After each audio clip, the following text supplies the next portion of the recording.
આજે રાષ્ટ્રીય પછાત એકતા મંચ દ્વારા બોટાદ કલેક્ટર કચેરીએ આવેદનપત્ર આપ્યું હતું। બોટાદ જિલ્લા પંચાયત યોજના તથા સંકલન સમિતિ આયોજનમાં મહિલા પ્રમુખશ્રીને હાજર રાખવા તેવી માંગ સાથે આવેદનપત્ર આપ્યું। રાષ્ટ્રીય પછાત એકતા મંચ અધ્યક્ષ અને ગઢડા વિધાનસભાના પૂર્વ ઉમેદવાર શ્રી મંજીભાઈ સોલંકી।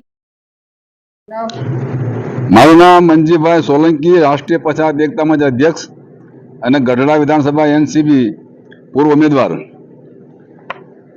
આજે અમે બોટાદ કલેક્ટર સાહેબને એક આવેદનપત્ર આપી અને રિક્વેસ્ટ કરી છે કે સરકાર શ્રીના માધ્યમથી જે તે સમયમાં બાબા સાહેબે લડત આપી અને મહિલા આરક્ષણ બિલ મંજૂર કરાવ્યું, તેના માધ્યમથી આજે 33% મહિલા આરક્ષણ તો સીટો મહિલાને ફાળવી હોય, આમ જનતાના મતથી ચૂંટાયેલા પછી કોઈ પણ પ્રતિનિધિ કોઈ પણ પાર્ટીનો રહેતો નથી, આમ જનતાનો હોય છે। હવે એ સીટમાં મહિલાને મોટા ભાગની મહિલા મળવા આવતી હોય છે, પણ એવી સીટમાંથી જ્યારે મહિલાના સ્થાનમાં પ્રતિનિધિ તરીકે એના પતિ કે અન્ય કોઈ માણસને બેસાડે તો સ્વાભાવિક છે કે એની હારે ગેરવર્તન થતું હોય।